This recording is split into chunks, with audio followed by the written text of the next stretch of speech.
저는 매년마다 1월이면 똑같은 설교를 반복적으로 하는데요.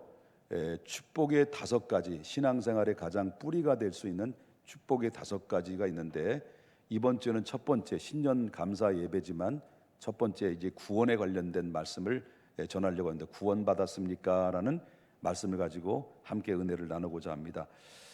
교회를 오래 다녔어도 이런 질문을 받으면 사람들은 당혹해야 합니다. 그것은 바로 뭐냐면, 만약에 당신이 오늘 밤 이 세상을 떠난다고 한다면 천국에서 눈을 뜰 수 있습니까? 쉽게 말한다면, 당신 오늘 죽으면 천국 갈 수 있습니까? 라고 질문을 하게 됩니다. 그 질문을 하게 되면 사람들이 이 질문에 대해서, 교회를 다니는 사람들입니다, 이 질문에 대해서 3가지 보편적으로 반응이 나옵니다. 하나는, 첫 번째는 나는 천국에 갈 수 있습니다, 나는 분명히 갈 수 있습니다 라고 확신 있게 대답을 하는 사람이 있습니다. 근데 두 번째 종류의 사람은 글쎄요라는 말입니다.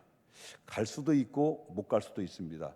내 행위에 따라서 내가 행위에 거룩해지면 갈 수 있는 거고, 내 행위에 좀 부족하면 못 갈 수도 있다라고 생각하는 글쎄요라는 말을 하는 경우들이 있습니다. 그 다음에 세 번째는 아직은 자신이 없습니다, 아직은 천국 갈 자신이 없습니다라고 천국에 확신이 없는 경우도 있습니다. 이것은 신앙생활이 오래 하고 적게 하고의 문제가 아닙니다. 오래 한 사람도 이런 대답을 할 수가 있다는 것을 보게 되는데, 그런데 이렇게 교회를 다니는데 상상 외로 어떤 대답을 가장 많이 하느냐면 글쎄요라는 말을 대답한다는 거예요. 이 글쎄요라는 말을 가장 많이 대답을 하는데, 내 행위에 따라서 천국에 갈 수도 있고 지옥에 갈 수도 있다라고 하는 그런 대답들을 많이 하는데, 그런 대답들을 많이 하게 되는 책임이 또 어디 있냐면 난 목사들에게 있다고 생각합니다. 구원은, 우리에게 구원을 허락하신 것은 하나님의 절대적인 주권입니다. 일단 우리가 하나님 믿음으로 구원받은 이 구원은 흔들릴 수가 없는 하나님의 정해 놓은 약속인 것입니다. 그런데 목사들이 강단에서 좀 믿음으로 현찮게 되고, 예를 들어서 오후 예배 직분자가 헌신 예배 안 나오면 그럴 수 있죠. 4주 동안 빠지면 그따위로 신앙생활을 그따위로 직분자가 돼가지고 천국 갈 수 있어? 당신 못 가. 그따위로 신앙생활하면 안 되지. 이렇게 되면 바로 뭐냐면, 이 신앙생활의 사람의 행위에 따라서 바로 뭐냐면 여기에 천국 가냐 못 가느냐는 담임 목사가 결정을 하는 것은 아닌데, 그걸 가지고 천국 간다 못 간다라는 것을 그따위로 신앙생활이 되냐라고 이렇게 협박식으로 바로 선포하게 되면, 물론 이렇게 협박을 받으면 나와서 예수 잘 믿고 두려워서 헌신하고 두려워서 헌신하고 봉사는 하지만은 기쁨과 자유함, 복음의 구원받은 자유함으로 하는 게 아니라는 거예요. 이해되셨습니까? 기쁨과 구원의 감격으로서 자유함으로 하나님 앞에 헌신하고 드리는 자원하는 마음이 아니라, 이제 바로 뭐냐면 끌려서 두려워서 무서워서 이렇게 헌신을 하게 되면 이건 구원받은 자의 기쁨의 행위가 아니라 바로 뭡니까? 율법적 행위가 나오는 것이 여기서 이루어지게 된다는 것을 보게 됩니다. 그렇기 때문에 우리가 항상 기억해서는 구원의 문제는 하나님의 주권적인 것인데, 목사가 개인이 그 주권을 바로 뭐냐면 어떻게 할 수 있는 것이 아닌 것인데, 그것을 통해서 내가 바로 행위에 따라서 구원받을 수도 있고 못 받을 수 있는 것. 그러니까 자꾸 성도님들이 질문을 던지면 글쎄요라는 말이 왜 나오는, 그거에 나오는 거예요. 그래서 늘 제가 이 구원의 문제를 너무 많이 설교를 했기 때문에 이 구원의 자유함을 가지고 믿음으로써 구원받은 자의 도리로서 우리가 믿음의 행위가 나와야 될 줄 믿는 것입니다. 여러분, 그러면 왜 사람들이 이렇게 구원의 확신이 없고 글쎄요라고 하는 이유를 하고, 교회를 오래 다녔는데도 구원의 확신을 없는 이유가 뭐냐 할 때 여러 가지 이유가 있겠습니다만은, 이 세상에 수많은 사람들이 뭘 모르냐면 내가 누구인가라는, 나라는 존재 가치를 모르기 때문에 그렇다는 거죠.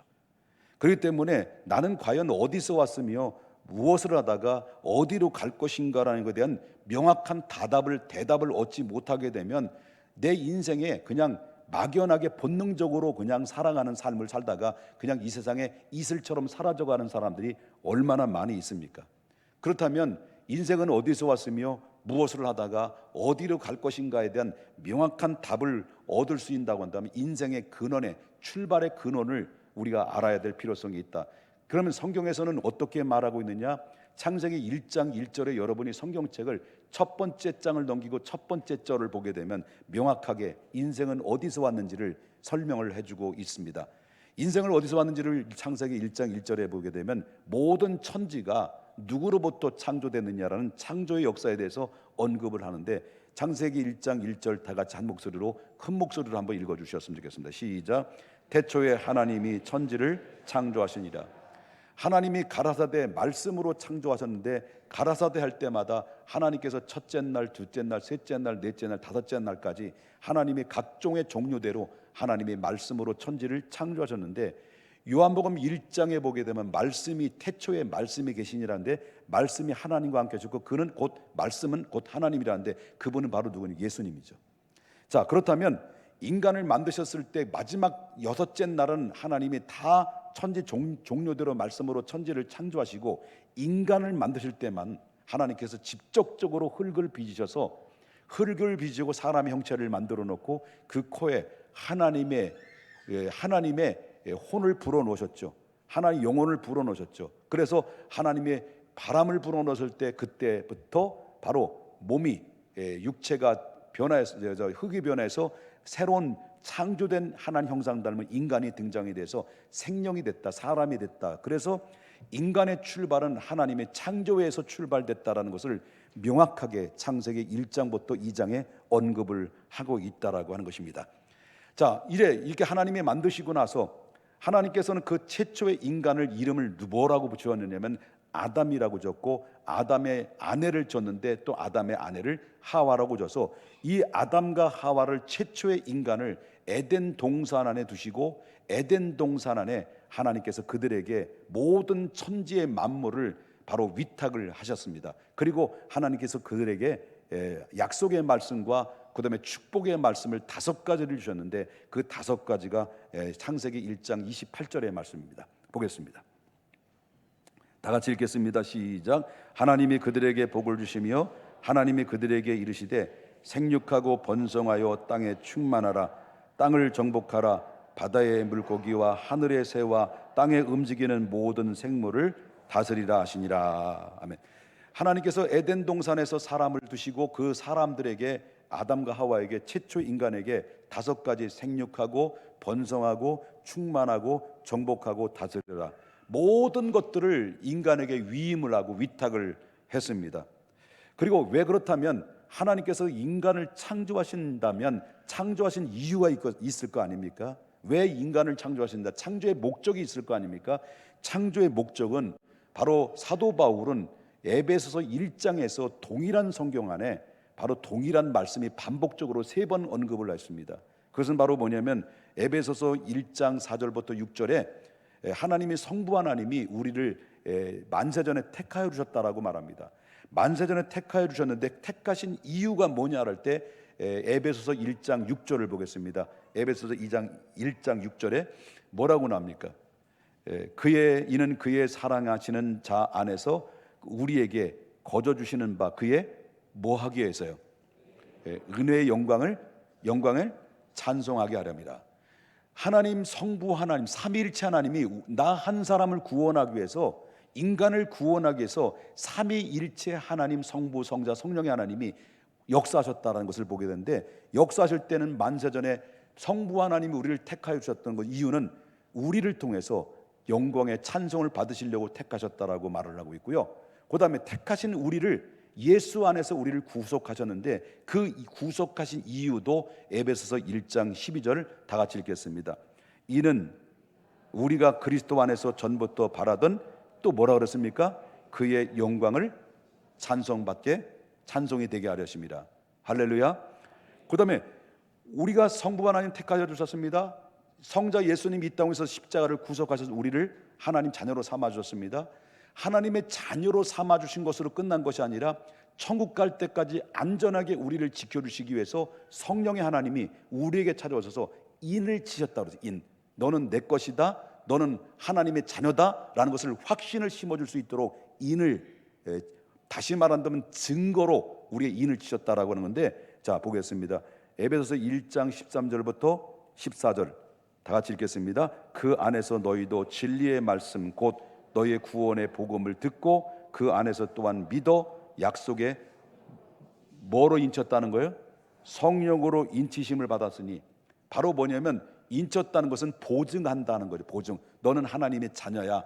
예수 그리스도 이름으로 구속받아서 하나님 만세전에 너를 택하여 주셨고, 택한 자를 예수 그리스도를 통해서 구속하셨고, 이제는 너는 하나님의 자녀야 라고 인을 치셔서 보증해 주셨다는 겁니다. 누가? 성령이. 그 이유도 뭐 때문에? 14절 보겠습니다. 14절. 이는 우리의 기업의 보증이 되사 그 얻으신 것을 속량하시고, 또 뭐라 그랬습니까? 그의 영광을 찬송이 되려. 그러면 이렇게 나오는 거죠. 성부, 성자, 성령의 하나님, 삼위일체 하나님이 택하시고 구속하시고 인을 치신 삼위일체 하나님이 나 같은 사람에게 어떻습니까? 이렇게 택하여 주시고 구속하시고, 그리고 성령으로 인을 치셔서 너는 내가 너를 지명하여 불렀나니 너는 내 것이야 라고 성령께서 인을 치셔서 보증하신 이유는 뭐냐 할 때, 나 한 사람을 통해서, 여러분들을 통해서, 모든 인간을 통해서 뭘 받으시려고요? 영광 받으시려고. 어떤 영광? 찬송을 받으시기 위해서. 하나님이 사람을 만드셨을 때, 인간을, 모든 세상을 만드셨을 때는 하나님이 만들어 놓고 좋았더라는 말씀이 나오는데, 인간을 만들어 놓고는 어떤 것이 더 붙여졌습니까? 심히 좋았다라고 말씀하셨습니다. 그만큼 인간을 만드시고 인간을 통해서 영광 받으셨다라는 것을 성경에서 언급을 하고 있다는 겁니다. 그리고 하나님께서 인간에게 이렇게 정말 인을 치셔서, 우리 하나님께서 인간을 하나님 형상대로 만드시고 생육하고 번성하고 충만하고 정복하고 다스리는 이 모든 권한을 다 부여해 주셨는데, 여기에서 부여해 주신 것 그 위에 하나 덮어 주신 게 하나 있는데, 그것이 바로 뭐냐면 인간에게, 동물에게 가질 수 없는 것, 그리고 AI나 그리고 또한 로봇이나 이런 것들이 가질 수 없는 인간에게만 주신 하나님의 특권인데, 그것이 바로 뭐냐면 자유의 의지입니다. 자유롭게 하나님을 찬송하고 자유롭게 선택하고 자유롭게 판단하고 자유로운 감정을 가지고 표출할 수 있는 인간에게 주만 특권인데, 이 하나님께서 이 자유의 의지라고 하는 것을 하나님이 주셨다라고 하는 것입니다. 이 주셔서 자원하는 마음으로 하나님을 예배하고, 자원하는 마음으로 하나님을 찬송하고, 자원하는 마음으로 하나님 앞에 순종하도록 하나님께서 인간에게 자유함을 주었다. 그래서 아담에게 허락한 에덴 동산은 한마디로 말한다고 한다면 최상의 환경의 조건들을 하나님께서 아담과 하와에게 줄 것 다 주었다는 거죠. 그 안에 영생나무도 있어서 그 영생나무를 먹을 때마다 영원한 생명을 얻을 수 있는 그런 단계까지 하나님이, 그 에덴 동산은 너무나도 최상의 조건을, 환경을 하나님이 허락해 주셨다는 거죠. 여기까지 이해되셨으면 아멘 하십시다. 그렇다면 여기서 딱 한 가지 하나님이 원칙을 세웠어요. 다 주셨어요. 모든 만 가지 천 가지를 다 주셨는데 단 한 가지 원칙을 하나님이 주셨던 것이 바로 뭐냐면 창세기 2장 16절부터 17절입니다. 보겠습니다. 여호와 하나님이 그 사람에게 명하여 이르시되, 그 사람이 누구예요? 아담이겠죠. 그 사람에게 명하여 이르시되, 동산 각종 나무의 열매는 내가 어떻게 하나요? 임의대로, 자유의 의지로 임의대로 먹어라 그러는 거예요. 그 다음에 17절에는 그렇지만 뭐니까 원칙을 하나 세웠죠. 모든 것들이 최상의 최적의 환경 조건에 다 너에게 다 준 것이다. 위임했다. 생육하고 번성하고 충만하고 5가지 다 줬단 말이에요. 그러나 단 한 가지 지켜라. 이거는 지켜라. 원칙을 하나 지켰습니다. 원칙을 제시했습니다. 이거 17절입니다. 다 같이 읽겠습니다. 시작. 선악을 알게 하는 나무의 열매는 먹지 말라. 먹는 날은 어떻게 된다는 거죠? 반드시 내가 죽는다. 이것은 인간과 하나님과의 언약입니다. 언약이죠.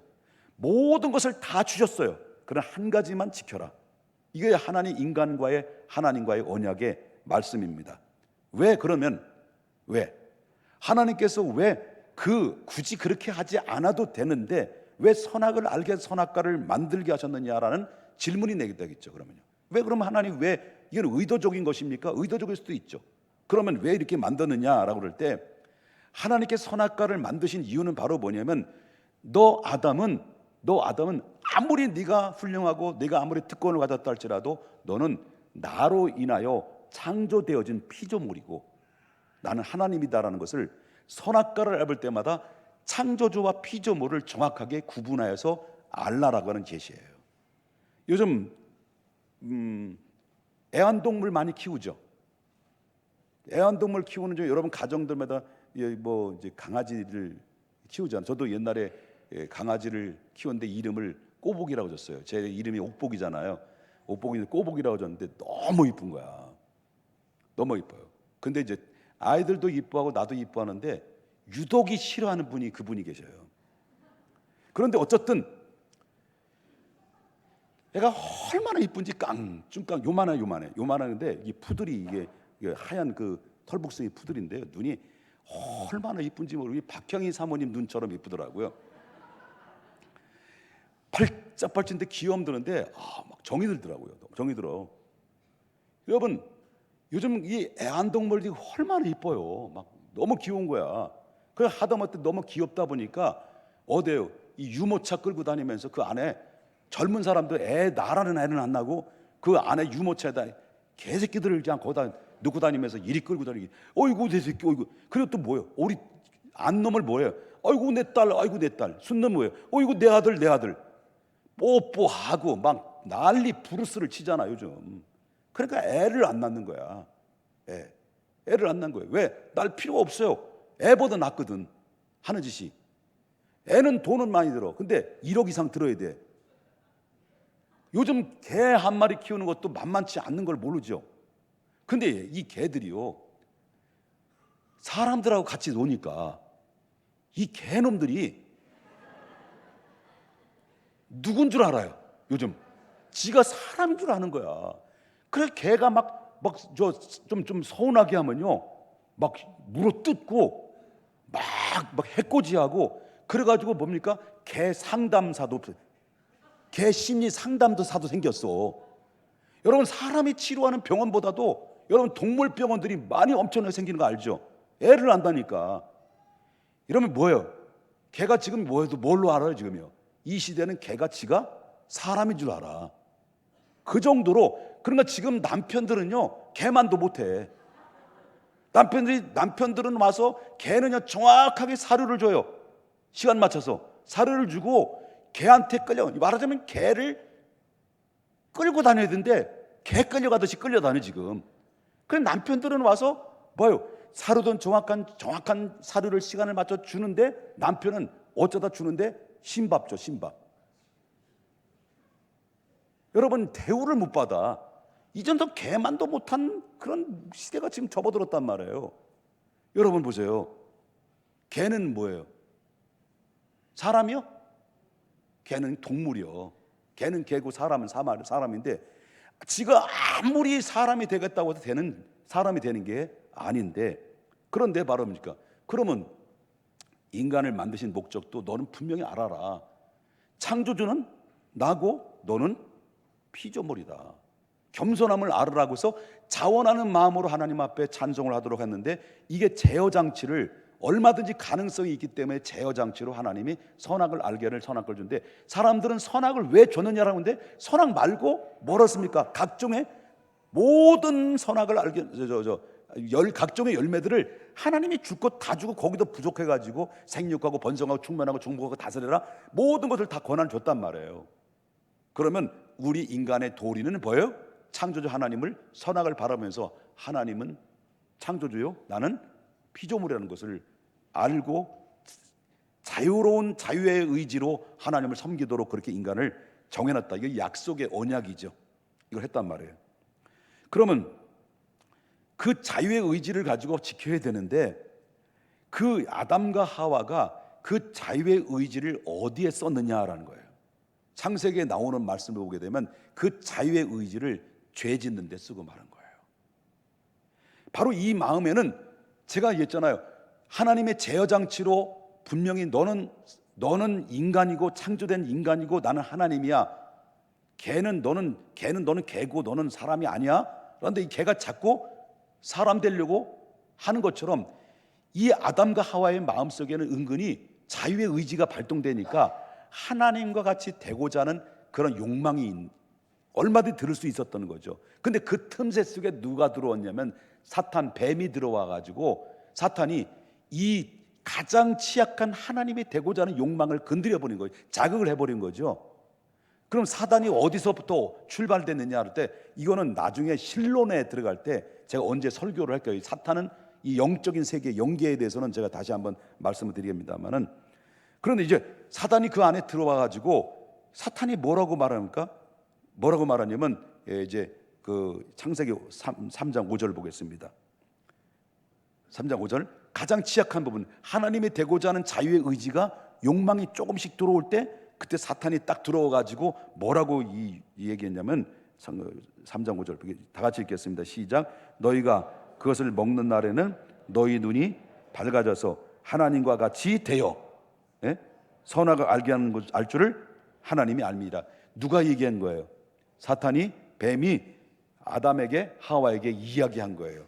은근히 하나님처럼 되고자 하는, 피조물이 하나님처럼 되고자 하는 욕망이 들었을 때 사탄은 교묘하게 약한 부분을 들여서 하나님의 말씀을 교묘하게 변질을 시켜서 무너뜨리는 거예요. 이게 사탄의 역사고, 오늘날 이단의 역사예요.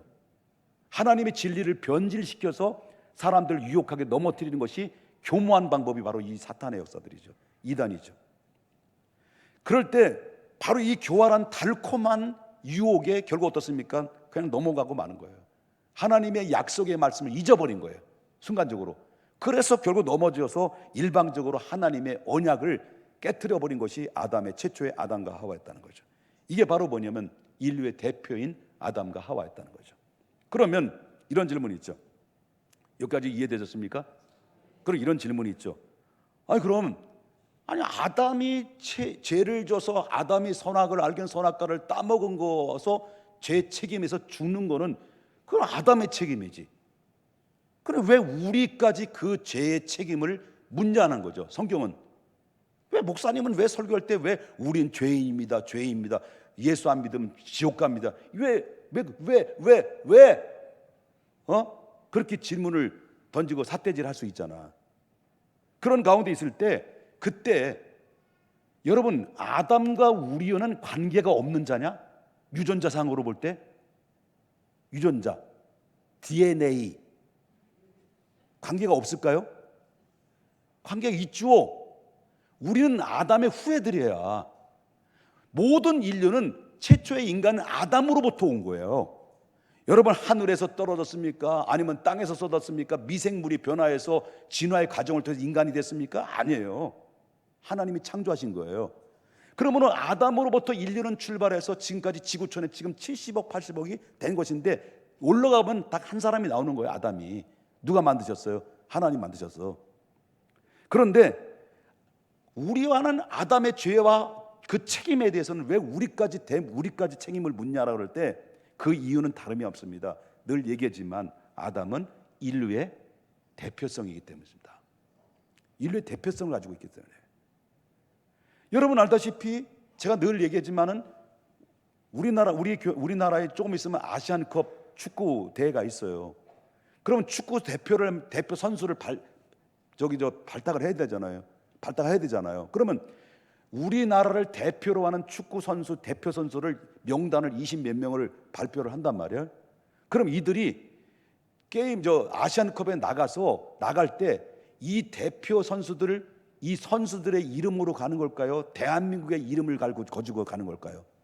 대한민국의 이름을 가지고 가는 거예요. 왜? 대한민국을 대표로 하는 거예요. 그럼 이 대표 선수가 아시안컵에서 일본하고 붙었어. 11대 0으로 이겼어. 그러면 그 대표 선수들이 이긴 거예요? 대한민국이 이긴 거예요? 대한민국이 이긴 거야. 그러면 비겼어. 아니, 졌어. 그러면 우리나라가 진 거예요? 대표 선수들이 진 거예요? 대표 선수 진 거예요. 우리나라 진 거예요. 자. 네. 미안해요. 제가 그 염색체가 하나가 거꾸로 돼 있어가지고 거꾸로 얘기를 해요. 자, 그러면 아담의 유전자와 우리의 유전자는 똑같은 거예요. 그래서 우리가 다를 바가 없는 거야. 아담 한 사람이 죄를 짐으로 모든 죄가 세상에 들어왔어요. 그래서 명확하게 사도 바울은 이 사실에 대해서 어떻게 증언을 하냐면, 자, 로마서 5장 12절입니다. 오늘은 좀 길어요. 기르니까 조금 마음 여유를 가지고 바쁘신 분들은 그 자리에 앉아 계신 거랍니다. 자, 로마서 5장 12절입니다. 그러므로 바울이 명확하게 이 사실을 얘기해요. 한 사람이 누구예요? 예? 인류의 최초인 아담 한 사람으로 말미암아 죄가 어디에 들어온 거예요? 우리가 살아가고 있는 이 지구촌에 살아가는 세상에 들어온 거야. 예? 들어왔어요. 그 죄가 들어옴으로 말미암아 모든 사람에게 뭐가 온 거예요?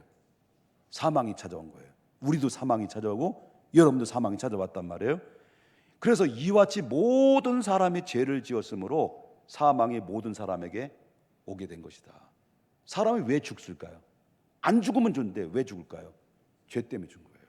이게 바로 아담으로부터 내려온 죄의 근원지가 그것에서 출발했다는 것이죠.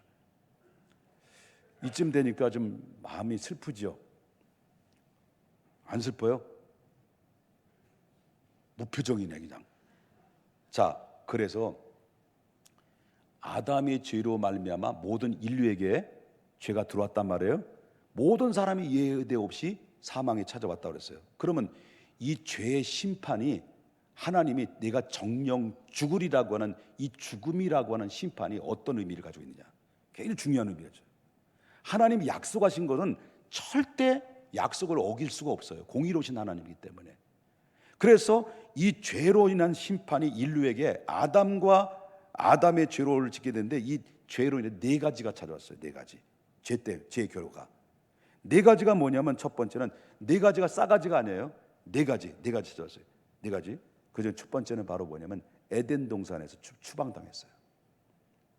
에덴 동산에 추방당해서 창세기 3장 22절을 보겠습니다. 여호와 하나님이 이르시되 보라 이 사람이 선악을 아는 일에 우리 중에 하나같이 되었으니 그가 그의 손을 들어 생명나무 열매도 따먹고 영생할까 하노라 해서 그거 어떻습니까? 에덴 동산을 그 안에 추방시켜 버렸어요. 그 외에 영생 이 부분은 나중에 또 설명할 수 있을 겁니다.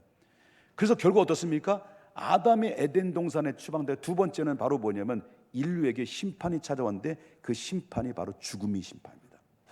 여러분, 우리는 누구도 죽음에서 면할 수 있는 사람이 다른 사람도 없어요. 이 죽음이라는 것은 세 가지 죽음이 찾아왔어요. 하나님이 떠남으로 말미암아 인간에게 찾아온 죽음의 세 가지 죽음이 바로 뭐냐면 육체의 죽음이에요. 육체의 죽음은 영혼과 육체의 분리예요.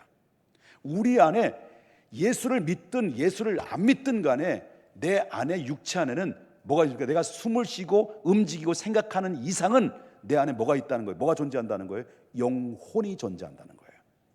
인간의 육체는 영혼과 육체가 결합이 돼서 이루어진 거예요. 근데 죽음은 바로 뭐냐면 죽음과 동시에 내 안에 육체 속에 뭐가 빠져나가는 거예요? 영혼이 빠져나가요. 이 분리예요. 영혼과 분리예요. 그렇기 때문에 죽음과 동시에 우리 육체는 어디로 가느냐? 창세기 3장 19절에 죄를 짓고 나자마자 하나님이 뭐라고 말했습니까? 창세기 3장 19절에 너는 흙이니 어디로 돌아가리라? 흙으로 돌아갈 것이다. 성경에 명확히 얘기했습니다. 이게 죽음이에요. 그 다음에 죽음으로서 끝나는 게 아니에요. 잘 알아셔야 될 게 이 죄값이라는 게 얼마나 무서운지를, 얼마나 절망스러운 것인지를, 이 죽음에서 여기서 끝나는 게 아니라는 겁니다. 두 번째 죽음이 찾아왔습니다. 두 번째 죽음은 영적인 죽음이에요. 이건 굉장히 무서운 거예요. 원래 하나님과 인간은 하나였습니다. 같은 관계였습니다. 하나님 형상으로 만들었습니다. 그런데 죄가 들어옴으로 말미암아 이 영적인 죽음이 찾는 영적인 죽음이라는 것은 하나님과 분리해요. 육체의 분리해서 이제는 하나님과 분리인데 이것은 하나님의 관계에서 끝난 겁니다. 하나님과의 관계가 끝나니까 영혼이 혼미해졌어요. 혼미해져서 그때부터 찾아온 것이 인간의 인류의 역사 속에서 아담 이후에 죄로 인하여 이 세상에 들어온 모든 인간의 심령 속에 어떤 게 있잖아요. 시기가 찾아오고 질투, 그리고 혈기, 분냄, 미움, 증오, 멸시, 천대, 욕설, 다툼, 음란, 교만, 그리고 간음, 오만, 불순, 그리고 또 뭡니까? 고통, 불안, 염려, 또 어떻습니까? 좌절, 우울증, 그리고 자살, 이런 모든 것들이 하나님과의 분리로 인해서 영적인 혼미함이 찾아오니까 그 안에 찾아온 것이 정말 더럽고 찌꺼기 냄새나는 이 요소들이 사람들의 속에 사로잡게 된 거죠. 그러다 보니까 여러분, 오늘날 인류의 역사 속에서 살인의 살인사건을 통해서 수많은 사람들 죽이고 살리는 이런 일들이, 이게 바로 뭐냐면 하나님을 떠난 인간의 여기서 나타나는 본질적인 문제가 발생됐다라고 하는 것입니다. 그럼 여기서 끝나느냐? 하나님과의 영적인 분리에서 끝나는 거냐? 아닙니다. 여기서 끝나는 거 아닙니다. 결국 어떻습니까? 최후에는 영원한 심판이에요. 영원한 죽음입니다. 이것이 지옥과 천국의 분리인 것입니다. 보겠습니다. 히브리서 9장 27절입니다. 한 번 죽는 것은 사람에게 어떻게 된 거예요? 정해졌어요? 안 정해졌어요? 정해졌어요. 그래서 제가 여러분에게 말씀드린 것은 제 말을 전하는 것이 아니라 성경을 여러분들에게 전해주는 거예요. 성경을 잘 보세요. 사람에게는 한 번 죽는 것은 정하신 거예요. 이건 피할 수가 없어요. 저는 태어난 것이 1959년, 잘 기억하시라는 거예요. 1959년 12월 27일 날 이렇게 저녁 노을이 질 때 태어났어요. 근데 순서로 나오는데, 근데 좀 제가 좀 생각보다 좀 동안이 있지? 아니야? 그래, 비웃는 건 건강에 안 좋은 거예요. 자, 순서로 나와. 생년월일부터 나와요. 근데 갈 때는 어떻게 돼요? 순서 있어요? 없어요. 젊다고 건강하도 자만하지 말아야 돼. 여러분, 한 번 죽은 것은 사람에게 정하신 것인데, 죽은 다음에 문제야. 죽은 다음에 하나님이 인류의 시조가 하나님 앞에 불순종하고 정해놓은 내가 정령 죽으리라는 이 말씀이 죽은 다음에 그대로 이루어지는 것인데, 그것이 바로 뭐냐? 예? 심판이에요. 그 심판은 어떤 심판입니까? 요한계시록 20장 15절. 누구든지 뭐에 없는 자, 하나님 나라에 뭐가 없는 자, 내 이름이 생명책에 기록되지 않는 자는 어디로 들어간다는 거예요? 불못에 들어간다. 뭘 들어서 하냐면, 최근에 이 따끈따끈한 소식을 전해드렸는데, 저희 사돈 양반 장로님이 임종을 준비하십시오 라고 선을 때, 여기 증인도 있지만 사유가 있지만 임종을 준비하라서 장례 준비하고 임종 사진까지 준비하고 그다음에 양복, 까만 양복도 다 준비해서 했는데 이분이 천국에 갔다 온 거예요. 임종 직전에, 임종하고 직전에 바로 이제 천국에 가서, 그래서 영적인 세계를 본 거예요. 눈을 뜬 거예요. 그런데 자기가 불 가운데, 당신께서 불이 막 주변에 막 활활 타오르고 있는데 불 가운데 자기가 서 있는 거예요. 장로님이 불 가운데 서 있는데 자기는 안 타고 있다는 거예요. 그러면서 하나님이 어떤 음성을 들은 거예요. 이것은 바로 뭘 같으냐면요, 장로님한테 죄송한 얘기지만은, 그래서 너희는 그 문제를 해결하고 다시 와라. 그래서 하나님이 죽음을 맞이하지 않고 하나님이 우리 장로님을 다시 살려주셔서 다시 내려오신 거예요. 그래서 하셨어. 지금 그 동영상을 찍어서 저한테도 보내줬는데, 이 간증에 되겠는데, 불 가운데 자기 섰는데 활활 타오르는데 자기는 안 타고 있는 거예요. 이게 바로 뭐냐면, 잘 들어야 될 것이 뭐냐면, 사도 바울이 고린도에서 나오는 가운데서 각자의 그리스도의 터 위에 자기 집을 짓는데, 하나는 어떤 사람은 지푸라기, 어떤 사람은 나무로, 어떤 사람은 금과 보석으로 집을 짓는데 공력이 불이 타는데, 지푸라기와 나무로 집을 짓는다는 다 타고 뭐만 남아요? 잿더미 남고 터만 남는 거야. 그러나 금과 은과 보석으로 집은 자는 그대로 남는 거예요. 이게 바로 뭐냐면 성도의 행위거든. 그래, 불 가운데 구원받은 거예요. 터는 있는데 지푸라기는 다 태워버리고 나무는 다 타오르는데 불 가운데 구원받은 거야. 제가 장로님이 지금 안 드시니까 그렇지만, 불 가운데 구원받은 것처럼 이 장로님의 간증이 바로 그런 간증을 우리에게 들으라고 하는 하나님의 메시지라는 것 같아요. 불 가운데 고린도에 나오는 말씀이에요. 그러면 그 밖에 예수 그리스도를, 하나님의 약속의 말씀, 우리가 완전한 절망이죠. 한번 죽는 것은 정하신 위치인데, 그 외엔 불 가운데, 지옥에서 영원히 꺼지지 않는 불목 가운데서, 그래서 보십시다. 누구든지 생명책이 기록되지 못한 자는 어디에 던진다고요? 불못에. 그래서 내려오셔서 당신이 간증을 들어보니까 대충 그거예요. 나는 이제, 그러면 아버지 더 본 게 뭐 없어? 함부로 하나님 얘기 그러는 거 얘기하는 거 아니야. 딱 이 1호 집사님한테 그 딱 잘라서 얘기하더라고요. 거절하더라고요. 그러면서 자기는 일생 동안 전도하고 내가 간증하며 살아야겠다라고 그냥 울먹이면서 하나님께 감사의 고백을 하는 이 간증의 이 동영상을 제가 저에게 봤는데요. 성경대로 그대로예요. 그런 것들. 여러분, 이 상태로 본다면 여러분과 저는 희망이 하나도 없는 존재야.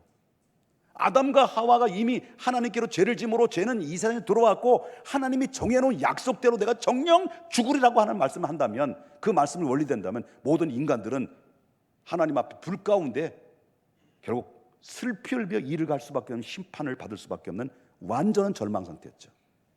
그런데 말이죠, 하나님은 어떤 하나님이야? 요한일서 4장 16절에 하나님은 사랑이시라고 그랬습니다. 공의로 봤을 때 공의로 볼 땐 두려운 하나님이야. 공의로 볼 땐 반드시 심판을 받아야 돼. 그런데 하나님은 사랑의 하나님이라고 했어요. 그러나 하나님께 사랑하는 것이, 성경에는 여러 가지 사랑이 있지만은 사랑에는 세 가지를 사랑했어요. 하나는 하나님이 사랑하는 건 거룩을 사랑했고, 그 다음에 공의를 사랑했고, 세 번째는 사람을 사랑했어요. 그렇기 때문에 그 죄를 범죄한 인간을 그 범죄한 인간을 공의적인 입장에서 볼 때는 심판해야 되는데 하나님이 뭐가 걸리는 거예요? 사랑이 걸리는, 사랑. 그래서 사랑의 하나님이 또 무조건 무조건 죄를 지은 인간을 용서하자니 뭐가 걸리는 거예요? 공의가 걸리는 거예요. 그래서 하나님은 죄를 지은 아담과 하와를 딱 볼 때 바로 하나님의 공의와 사랑이 충돌이 된 거예요. 그때 당시에 충돌이 되다 보니까 이 문제를 어떻게 결론을 내셔야 되는데, 하나님이 뜻을 하늘에서 결정을 내리신 결론이 뭐냐?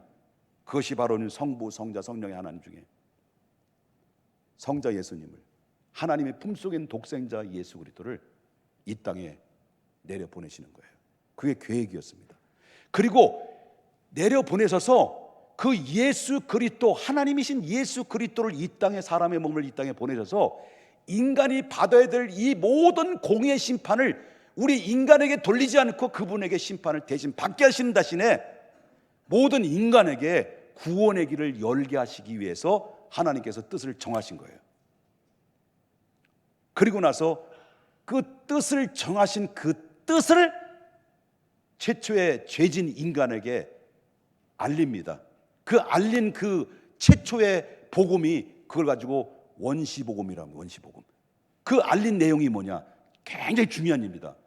내 뜻을 이제부터 너에게 전해. 너 죄를 졌지? 너 용서받지 못해. 너희 후손들도 다 죽어야 돼. 불못에 들어야 돼. 완전 절망이야. 그렇지만 잘 들어. 나는 너를 용서할 수 있는 방법을 찾아내는 것은, 너는 가능성이 없기에 내가 사람의 몸을 입고 이 땅에 내려와. 너 모든 인류를 위해서 내가 희생의 대가를 치러야 돼. 그 이야기를, 최초의 원시복음을 아담에게 아주 죄를 짓자마자 하나님께서 다시 뜻을 정하신 것을 아담에게 통보하면서 알렸던 말씀이 원시복음인데 창세기 3장 15절의 말씀이에요. 보겠습니다. 내가 너로 여자와 뭐가 되게 하고요? 원수가 되게 하고 내 후손도 여자의 후손과 뭐가 되고요? 원수가 되게 하리니 여자의 후손은 내 머리를 상하게 할 것이요 너는 그의 발꿈치를 상하게 할 것이니라고 말하는데, 여기에는 바로 뭐냐면 뱀과 아담의 후손에 대해서는 얘기가 나는 거예요. 사탄과 그 다음에 아담의 후에 대해서 이 얘기 나오는데, 여자의 후손으로 누가 올 것이다라는 것을 이미 아담과 하와가 죄를 짓자마자 하나님의 계획을 알렸습니다. 인간은 죄를 졌지만 다시 구원할 계획을 알리신 것이 창세기 3장 15절에 가장 중요한 아담에게 복음의 소식이었습니다. 그래서 모든 인간은 남자를, 그래서 여러분 보세요, 모든 인간은 출생을 남자와 여자로부터 출생을 하게 되잖아요. 우리 세 딸이 있는데 세 딸이 저희 집사람하고 서로의 사랑을 통해서 세 딸, 큰 딸, 작은 딸, 셋째 딸 낳았단 말이에요. 여러분, 남자 혼자 낳는 경우 있어요? 이 세상에? 여자 혼자 낳은 사람이 있어요? 없어요. 근데 유일하게도 남자가 아닌 여자로부터 태어난 분이 한 분 계세요.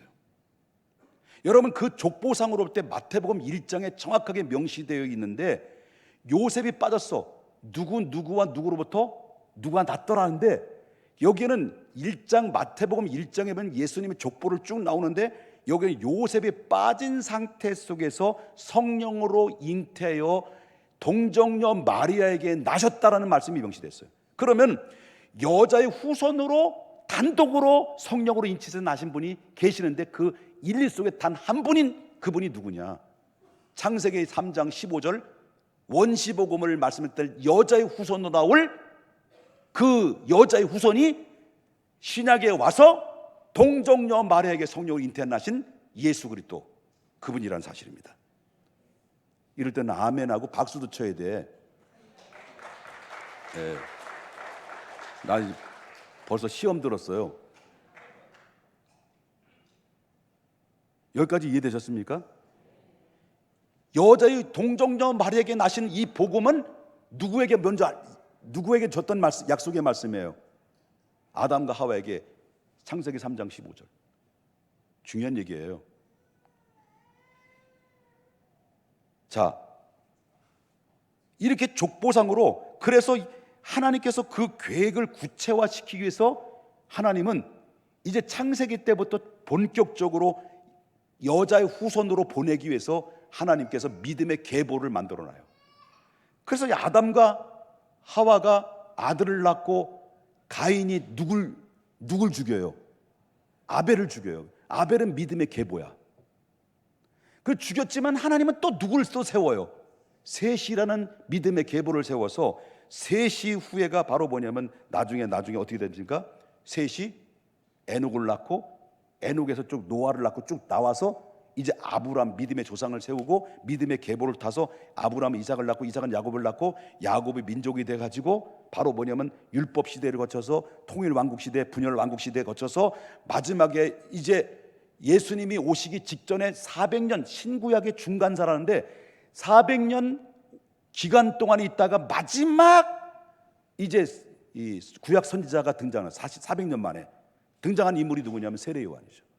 세례 요한이 예수님 오시기 전에 6개월 전에 탄생해가지고 예수님을 길을 예비하기 위해서 세례 요한이 등장되고 드디어 세상 죄를 지고 갈 어린 양이신 예수님이 여자의 후손으로 약속했던 여자의 후손으로 드디어 이 자리에 땅 오신 거예요.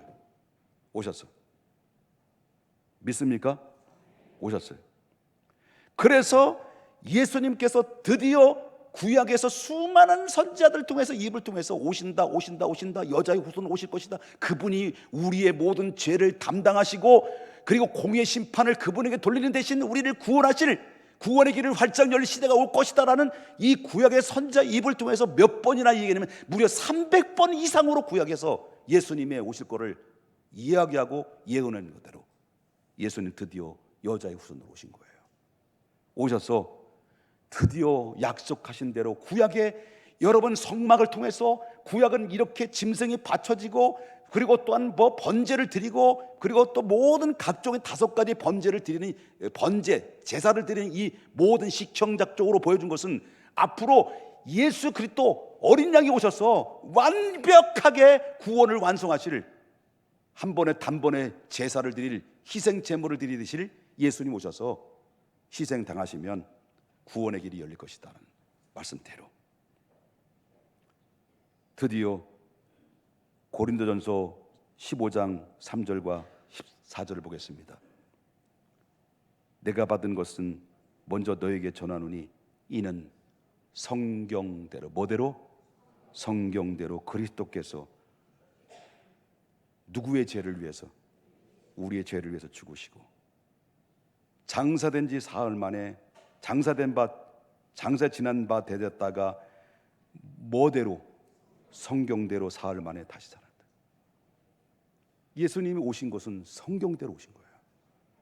여자의 옷은 창세기 때부터 계속 성경대로 오셔서 바로 드디어 성경대로 완성하시고 드디어 가장 하이라이트 예수님이 골고다에 스스로 올라가셔서 하나님이 뜻을 정하셨던 인류를 구원의 길을 위해서 당신이 그 십자가에 올라가셔서 인류를 다 끌어안고, 인류의 모든 죄를 다 끌어안고 십자가의 대속의 제단에 바쳐지게 됩니다.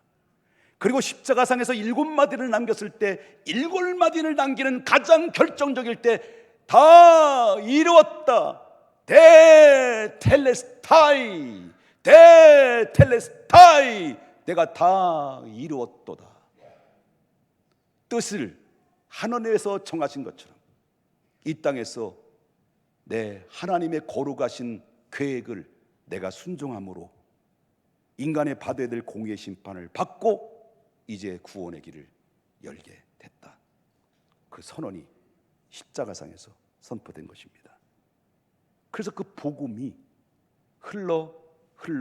흘러들어서 여러분의 개별적으로 그 복음이 들려지게 되고 주의 종의 입을 통해서 여러분들에게 전달됐을 때 그 말씀을 여러분이 받아들이고 그 받아들인 그 복음으로 인해서 여러분들은 구원받은 하나님 백성이 된 거예요.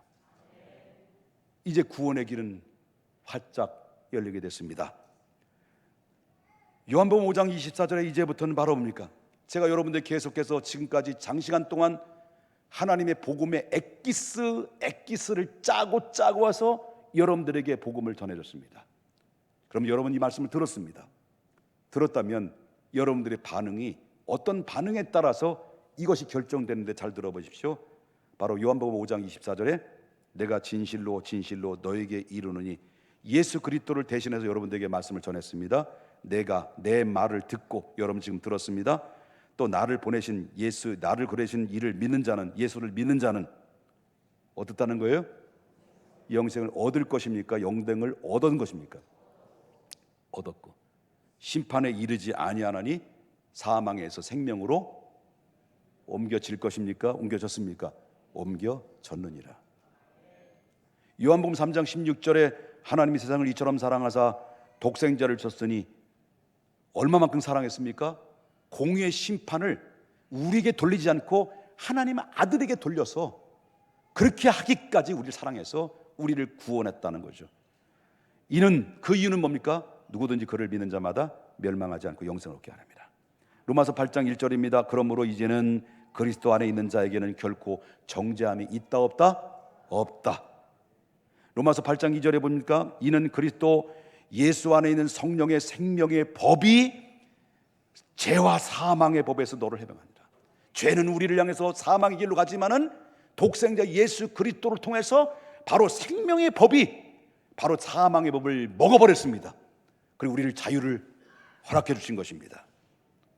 로마서 10장 10절에 사람이 마음으로 믿어 의에 이르고 입으로 주여라고 여러분이 고백하는 것은 자발적으로 자동적으로 내 자신도 모르게 주여라고 고백하는 것은 나는 하나님의 자녀다라는 산 증거인 것을 믿으셔야 됩니다. 그러므로 말미암아 마음으로 믿어 의에 이르고 입으로 시인하여 구원을 얻으니라. 사도행전 2장 21절에 누구든지 주의 이름을 부르는 자는 구원을 얻으리라. 여러분 주의 이름을 부르면서 예배드렸죠? 그럼 여러분 하나님 자녀예요? 하나님 자녀입니다. 요한복음 14장 6절에 예수께서 이르시되 내가 곧 길이요 뭐라 하십니까? 진리요 생명이니 나로 말미암지 않고는 아버지께로 올 자가 없느니라. 여러분 천국 가는 길은 잘 들어야 됩니다. 이 종교 저 종교 그 종교 그 종교 여기서 다 개별적으로 내가 원하는 것을 택해가지고 나중에 끄트머리 하나로 가는 게 아니라는 거예요.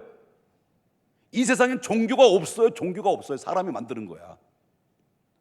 오직 구원받을 수 있는 유일한 길은 내가 곧 길이요 진리요 생명이니 누구든지 나로 말미암지 않고는 아버지께로 올 자가 없는 겁니다. 여러분 그렇기 때문에 어떤 종교를 선택해서 맞으면 끄트머리 하나 가는 게 아닙니다. 절대 그 길은 없어요. 사망의 길입니다. 오직 유일한 길은 구원을 얻을 만한 이름은 하나님 주시지 않았단 말이에요. 오직 예수 그리스도 외에는 없습니다. 예수 그리스도 외에. 얼마나 하나님이 우리를 사랑했습니까? 얼마나 우리를 독생자 예수를 주기까지 사랑했냐는 거예요. 여러분 그 사랑을 여러분 믿고 감사한다고 하면 여러분 우리가 이렇게 살아가면 안 되는 거죠. 아까도 얘기했죠. 불 가운데 구원받는 자가 돼서는 안 된다는 거예요. 소리 질러서 미안합니다. 제가 흥분해서 너무 감격스러워서 그런 거예요. 저는 이 이 복음, 이 은혜만 생각하면 울컥울컥 울어나요. 자, 요한복음 1장 12절, 제가 좋아하는 말씀, 제가 거듭나게 만들었던 말씀, 저를 영접하는 자, 곧 그 이름을 믿는 자들에게는 무슨 권세에 이제느냐? 하나님이 주는 권세. 여러분, 이 권세 가지고 살아야 돼요. 우리는 하나님의 자녀되는 권세를 가지고 우리는 살아야 돼요. 우리는 당당하게 영적인 하나님의 자녀로서 여러분 자존감을 가지고, 높은 자존감을 가지고 살아야 돼요. 에베소 2장 8절, 이게 내 능력이냐, 자랑할 게 있냐, 구원받은 게. 너희가 먼저 뭐가 나와요?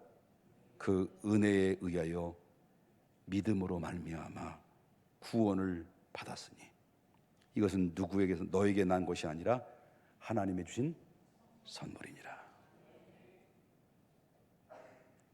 하나님, 나 같은 게 무언데 그것도 성부, 성자, 성령 삼위일체 하나님이 나에게 깊숙이 개입하시고 나를 주관하셔서 나를 당신의 자녀로 삼아주셨습니다. 이 은혜 때문에 제가 지난번에도 말씀드렸지만 이 은혜를 깨달으니까 내가 주의 종의 길을 가야겠다라고 결단한 이유가 바로 여기에 있었던 것입니다. 이 세상에 수많은 사람들이 왔다 사라졌습니다. 그러나 인생의 궁극적인 죽음의 문제와 영혼의 문제를 해결받지 못하고 무수한 사람들이 이 지구촌에 살았던 사람들, 역사 속에 다 지구 밖으로 밀려났습니다. 그 외에도 그렇게도 후손들에 의해서 찬사를 받고 명성을 날렸던 스타들도 수없이 있었습니다만은 이 죽음의 문제와 영혼의 문제를 해결하지 못하고 왔습니다. 여러분, 위대한 영웅 나폴레옹도 세인트 테레나에서 고도의 지역에 올라가서 그는 죽기 전에 이런 얘기를 했습니다. 나사는 예수만이 승자요, 나는 패자였다. 예수를 높이며 자기가 스스로 그 죽음에 대해서 생각을 했습니다. 석가모니도요, 석가모니 원래 불교는 종교가 아닙니다.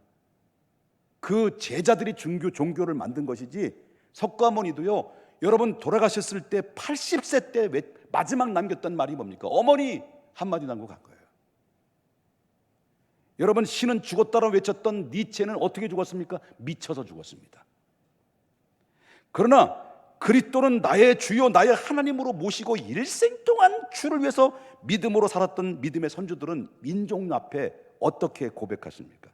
성 프란시스는 시편 142편 7편에 이런 말합니다. 내 영혼을 옥에서 끌어내사 주의 이름을 감사케 하소서. 마틴 루터의 임종시에는 어떻게 했습니까? 임종시에는 어떻게 말하냐면 시편 31편 5절에 내가 나의 영을 주의 손에 부탁하나이다. 그리고 우리 사돈 양반은 나 먼저 하나님 나라 간다, 그때 보자, 유명한 말을 남겼어요. 천국이 열리면 영의 세계를 본 거예요. 나는 먼저 간다, 나중에 보자. 존 웨슬리 임종시에는요 이런 말을 배웠습니다. 시편 46편 11편에 만군의 여호와께서 우리와 함께 하시니 야곱의 하나님은 우리의 피난처시다. 칼빈은 임종시의 로마서 5장 8장 18절에 생각하건대 현재의 고난은 장차 우리에게 나타날 영광과 좋게 비교할 수 없다. 영광